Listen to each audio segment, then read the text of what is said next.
Hello friend, आज के इस वीडियो में साइड का एक topic system analysis and design का एक टॉपिक डिस्कस करेंगे हम लोग। और ये है आपका डेटा फ्लो डायग्राम। इसको हम लोग एक और नाम से जानते हैं बबल चार्ट। मेनली हम लोग समझेंगे डेटा फ्लो डायग्राम है क्या। तो डेटा फ्लो डायग्राम आपका डिजाइन टूल है, ठीक है। ये आपका लॉजिकल मॉडल है। ये DFD is a logical model. ये बताता है आपका कि एग्जिस्टिंग सिस्टम, यानी जिस सिस्टम के लिए हम लोग नया सिस्टम डेवलप करने जा रहे हैं, मेनली हमारा काम क्या होगा, मैनुअल सिस्टम को कंप्यूटर बेस्ड इंफॉर्मेशन सिस्टम में क्या करना, कन्वर्ट करना।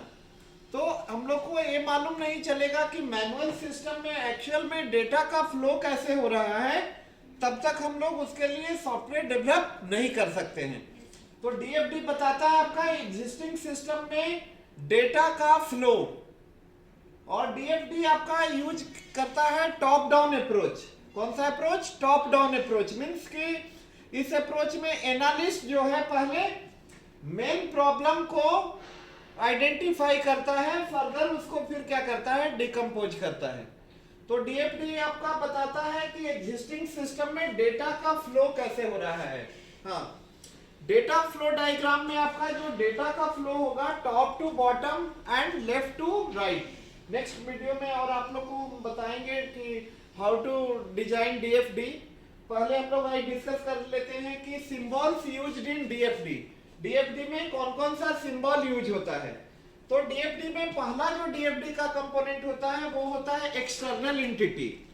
एक्सटर्नल एंटिटी मीन्स सोर्स और डेस्टिनेशन, मीन्स कहां से इनपुट होगा और कहां पे आउटपुट होगा, सोर्स और डेस्टिनेशन, या इसी को हम लोग सिंक भी बोलते हैं। सिंक, एक्सटर्नल एंटिटी और सिंक। एक्सटर्नल एंटिटी को हम लोग डेटा फ्लो डायग्राम में आपका रेक्टेंगल से डिनोट करते हैं।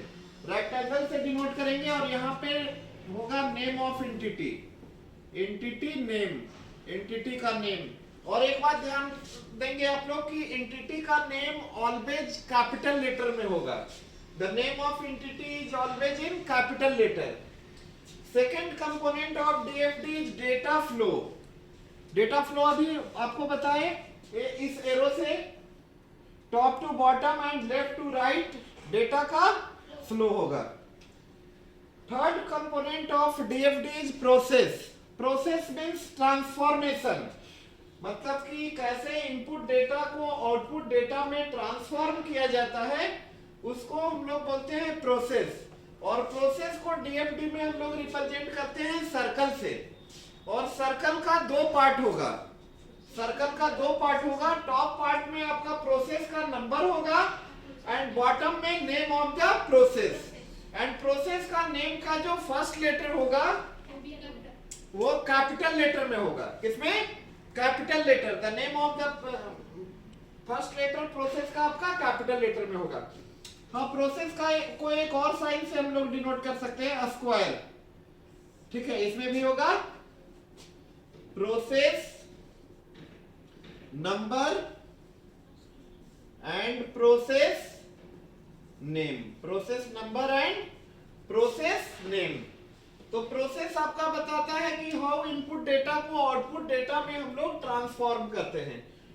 Fourth component of DFD is data store. Means हमारा जो आउटपुट होगा उसको स्टोर कहां पे करेंगे। तो स्टोर के लिए अलग कंपोनेंट होता है डेटा स्टोर, और इसको डीएफडी में हम लोग रिप्रेजेंट करते हैं ओपन रेक्टेंगल से।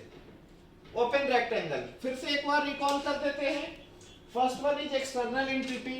External entity is a source or destination. It is also called sink and it is denoted by rectangle sign. And the name of entity is in uppercase letter. Entity का name uppercase में होगा। Second is data flow. Data का flow होगा top to bottom and left to right.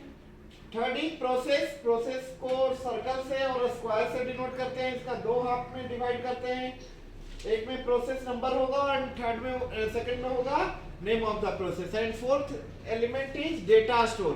Data store को हम लोग open rectangle से represent करते हैं।